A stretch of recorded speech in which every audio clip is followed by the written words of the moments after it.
Assalamualaikum dan salam sejahtera semua. Oke, kembali lagi bersama saya di MRZ Vlog. So, untuk konten pada kali ini, saya tidak bercerita mengenai tips foto, saya tidak bercerita mengenai review, dan saya tidak bercerita mengenai unboxing, oke, ataupun tempat-tempat menarik. So, pada kali ini, saya bercerita mengenai laluan Kimanis, oke.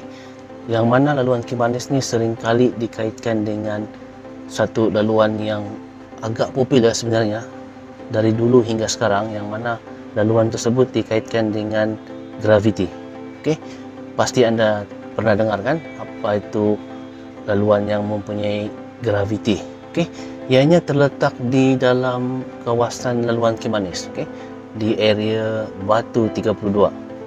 So, jangan ke mana-mana, teruskan bersama saya selepas ini di MRZ Vlog.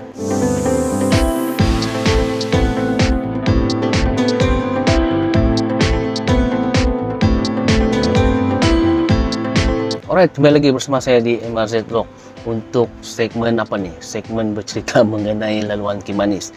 So, seperti yang apa saya katakan tadi, laluan Kimanis ni seringkali dikaitkan dengan laluan graviti.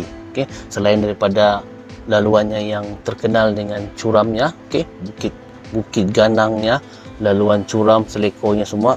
So, di dalam laluan-laluan itu terdapat satu laluan yang agak unik sebenarnya, yang menarik ramai, okey, yang menarik ramai, okey, yang datang ke sana untuk melihat sendiri keadaan, okey, keadaan yang mana ianya menjadi tanda tanya ataupun menjadi orang cakap tempat yang agak unik, okey.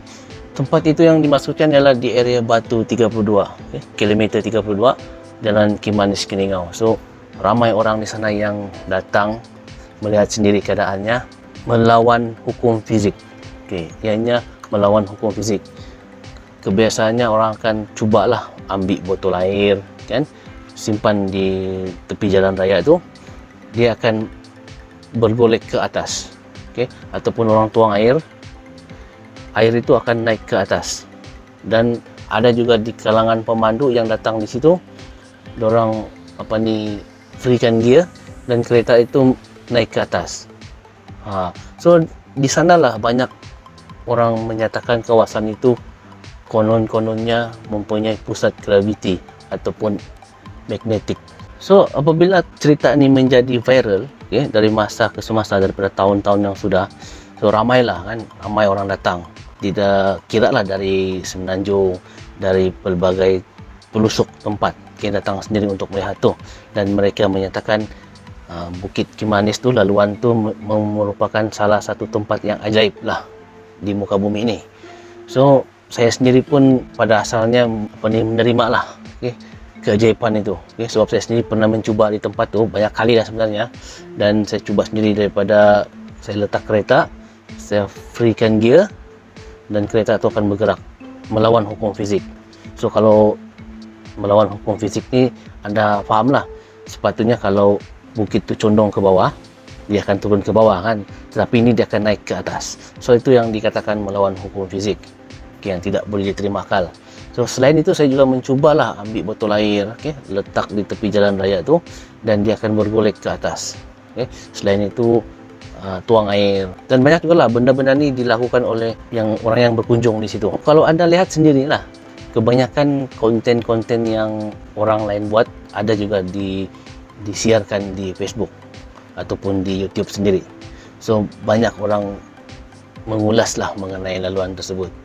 So, memang nampaklah kalau anda berdiri di kawasan itu, okay, anda akan nampak laluan itu memang mendaki ke atas, ataupun kalau anda di sebelahnya pula, anda akan nampaklah laluan itu menurun. So, memang tidak boleh disangkalah 100% orang yang berada di kawasan itu agak macam pening, okay, untuk menilai situasi.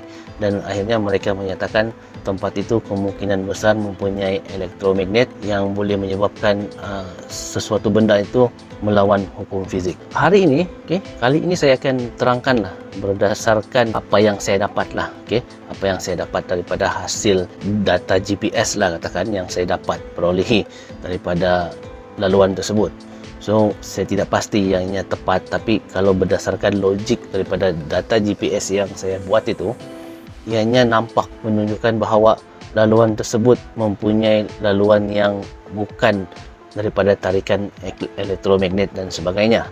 So kalau anda lihat video ni nanti, anda boleh tengoklah. Okay? Video ni saya rakam beberapa tahun yang lalu lah sebenarnya, dan tidak sempatlah untuk buat konten, dan akhirnya saya cuba buat untuk kali ini dan akan ceritakanlah kepada anda apa yang terjadi sebenarnya di laluan tersebut.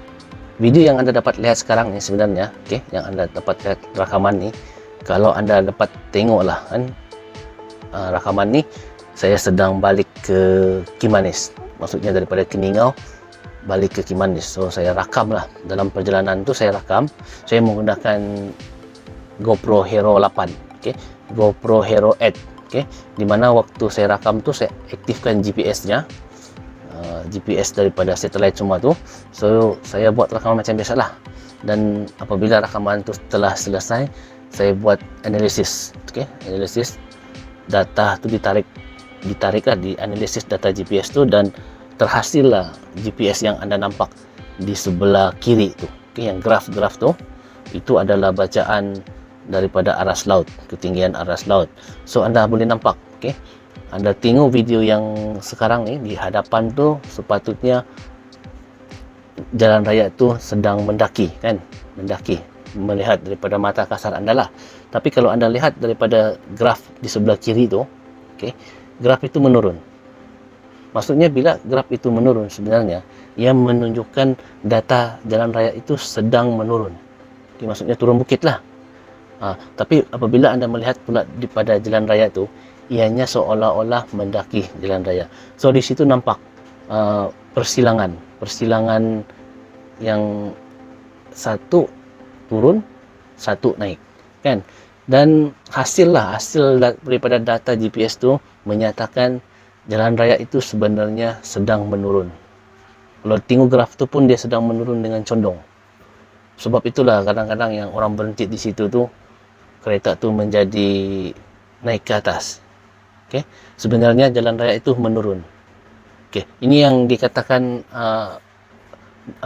ilusi optik. Okay? Ada istilah ilusi optik, yang mana mata kita tidak boleh mentafsir apa yang kita lihat, kan, berdasarkan mata kasar. So itu digelar ilusi optik, dan itulah hasil daripada GPS tu. Saya kira data GPS ini sebenarnya data yang paling tepat lah, kan, sebab dia kira berdasarkan kedudukan kita di situ, dan dia akan ambil kira daripada dasar aras laut. So hasilnya itulah yang anda nampak sekarang ni. Saya ulang balik video ni dan anda boleh lihat image sekali lah. So sebenarnya itulah yang saya cuba ceritakan. Tidak ada sebenarnya tempat yang orang kata tarikan magnet dan sebagainya. So saya harap selepas ini mungkin ada di antara anda yang mungkin rasa macam tidak pasti apa yang saya katakan ni, mungkin anda boleh cuba sendirilah. Okay? Kalau anda ada, paling senang lah sebenarnya kalau anda ada GoPro, okay? GoPro 8, saya tidak pasti GoPro 7, dan di bawah tu dia ada data GPS, tapi rasanya ada. Okay?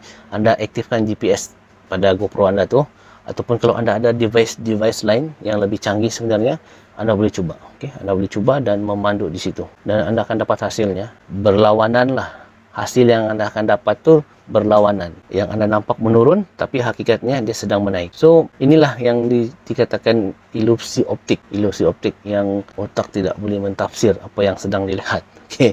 Tapi walau bagaimanapun, tempat tu sebenarnya unik lah, kan.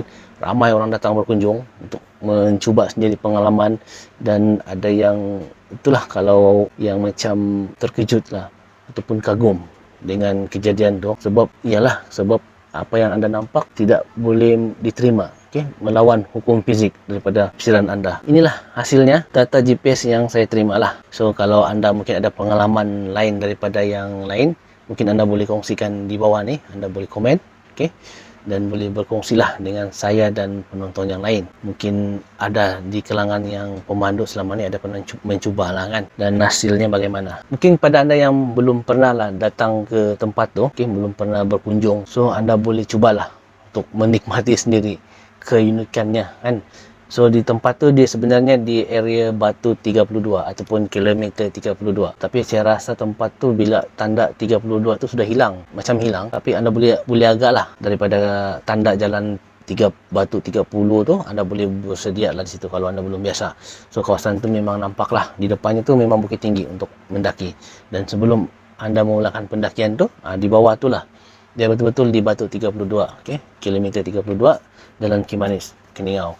So anda boleh cubalah, kalau ada peluang akan datang, anda boleh cuba sendiri dan lihatlah bagaimana ilusi optik itu memain peranan di situ. Okey.